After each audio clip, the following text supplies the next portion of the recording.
तो मैं आपसे एक बात स्पष्ट कह देना चाहता हूँ, हम लोगों के पास समय अधिक नहीं है। यदि हमने अपने धर्म को नहीं समझा, धर्म के अनुरूप आचरण नहीं किया और अभी भी हम अधर्म के दुराग्रह पर मार्ग पर बने रहे, तो महाकाल जागृत हो चुके हैं।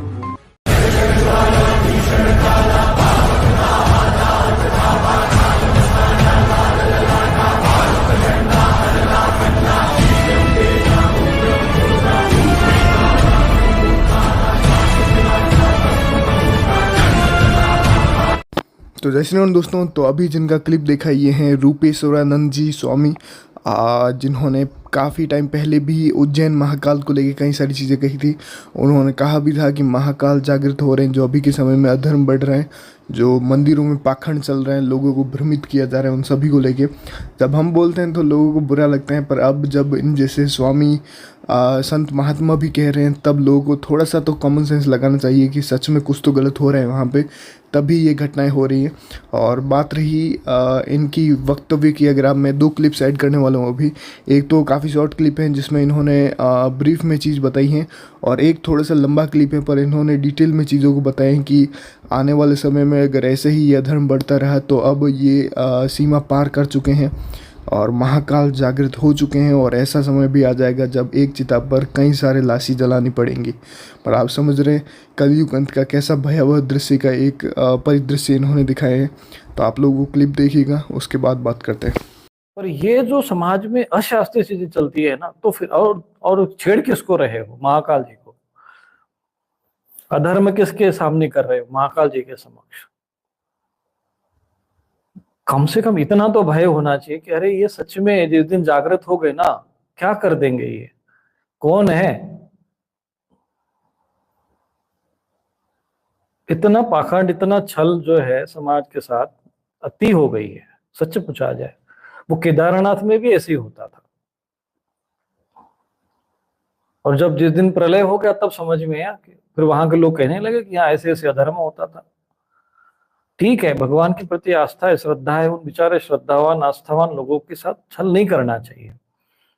उनको कम से कम तपस्या के मार्ग पे लगाइए। अगर यही मैंने आज जो महाकाल स्तोत्र बताया कर लोगों को समझाया, मार्गदर्शन दिया कि ऐसी साधना करनी चाहिए, यदि ये महाकाल जो समिति है, जो भी मंदिर की समिति है, पूजा जितने, वो उनके माध्यम से ये रहता कि नहीं ये महाकाल स्तोत्र है, शिवरात्रि को सभी श्रद्धालु भक्तगण इस महाकाल स्तोत्र का 108 पाठ करे तो कितनों का कल्याण हो जाता। लेकिन घर में उनका कल्याण, उनका तो ये कहना है कि लोग यहाँ आए, ये नहीं घर में जाके उनका कल्याण हो जाए। भाई महाकाल तो कहीं भी जाने को तैयार है, स्तुति करोगे वहां पे महाकाल तैयार खड़े हैं। जहां पर ना हम वसाम वैकुंठ योगी नाम हृदय न वै मद भक्ता यद्र कार्यंति तत्र तिष्ठामि नारद। जहां मेरे भक्तगण मुझे बुला पुकारते हैं वहां पर मैं रहता हूँ। ये कितना बड़ा कल्याण हो जाता। महाशिवरात्रि का था तो कम से कम 108 कुंडी वहां पर महाकाल एक करवा देते। नहीं, समाज को ये भूत प्रेतों का डांस, भूत प्रेतों की बारात, फिर डीजे बज रहा है, ध्वनि प्रदूषण, वायु प्रदूषण, ये ज्यादा दिन चलने वाला नहीं है, मैं आपको बता रहा हूँ। भगवान महाकाल पूर्ण रूप से एक्टिव हो चुके हैं, और हम अगर इस पाप को, इस पाखंड को जितना जल्दी अगर ये बंद नहीं किया गया तो ये संकेत है वहां पर पूजा करने वालों की को वो झुलस जाना। ये अशुभ लक्षण है, स्पष्ट दिख रहा है कि तुम लोग किस दिशा में जा रहे हो। अभी हमने कुछ दिन पहले ही ये बात का, अभी जो महाशिवरात्रि को ही कहा था, ये विषय समझाया था कि वहाँ विवाह के कारण महाकाल जी का क्या विवाह कराओगे, और महाकाली का विवाह महाकाल, शिव और पार्वती थोड़ी है वो। शिव और पार्वती जी के दूसरे स्थान होते हैं, वो महाकाल और महाकाली है, वहां पर उनका स्थान स्मशान है। वो तो विनाश के देवता है, शत्रु का नाश करने के लिए है, तो उसकी विधान साधना महाकाल सूत्र का पठन करिए। कम से कम इन रुद्र शक्तियों के साथ छेड़छाड़ करते समय सावधानी बरतिए। पाखंड की अति हो गई है। जितना जल्दी ये बात हम जैसे व्यक्ति के माध्यम से समझ में आ जाए, और समझ लो तो अच्छा है, नहीं तो हम पहले भी कह चुके हैं कि भगवान महाकाल सक्रिय हो चुके हैं। और जिस दिन उन्होंने अपना तांडव रचना शुरू कर दिया ना, तो आपको पता नहीं है कि महाकाल जी को किस चीज में ज्यादा आनंद आता है। तो इन सब चीजों से लोगों को सतर्क करना बहुत जरूरी है। चिताएं कम पड़ जाएगी अगर ये ऐसी पाखंड चलता रहा तो। एक एक चिता पर दो दो शव जलते हुए देखोगे। ये है महाकाल जी का स्वरूप। उस महाकाल के साथ उनके समक्ष ये अधर्म, ये पाखंड, ये बंद करिए। शास्त्र के अशास्त्रीय चीजें जो समाज में हो रही है, ये ज्यादा दिन नहीं चलने वाली है।